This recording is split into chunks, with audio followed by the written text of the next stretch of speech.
Hey y'all, so coming in at number 5 of my top 5 recommended exercises for dancers is the push-up.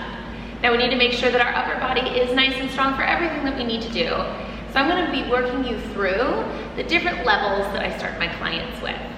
At level 1, you're always gonna start on your knees to begin with to make sure the lever's a little bit shorter and it's gonna be lighter on your arms because you're gonna have more weight on your knees. The eccentric push-up comes first. The eccentric push-up is when you go down for a count of 4. You want to go really nice and slow all the way to the ground. And then you can go and extend your legs, push yourself back into your child's pose, and then re-find your push-up.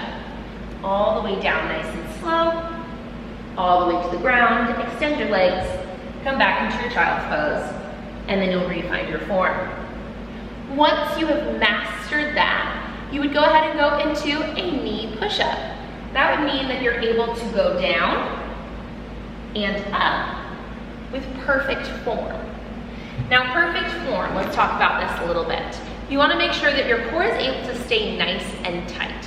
We all know this one. What I like to look at most, because what I see is everyone's shoulders, as they head down, start to roll forward. The shoulder blades tend to split apart. So in perfect push-up position, your shoulders are right over your wrists. So you don't want your hands out in front of you, and you also don't want your hands out too wide. That would be a wide-armed push-up. What we're doing today is a classic push-up, wrists under shoulders. From there, the elbows want to go out at a 45-degree angle, so not in next to the side of the body, but you also don't want to point them out to the side. Perfect 45-degree angle, and you want to feel like your shoulders are locked into place and that you're not feeling this like rolling forward or any kind of movement through the spine. So once you've done your eccentric and then you start to get into this push-up, I always tell people only go as low as you can go while keeping your shoulder blades pretty much in the same spot. That's kind of how you want to feel it as you get lower and lower and lower.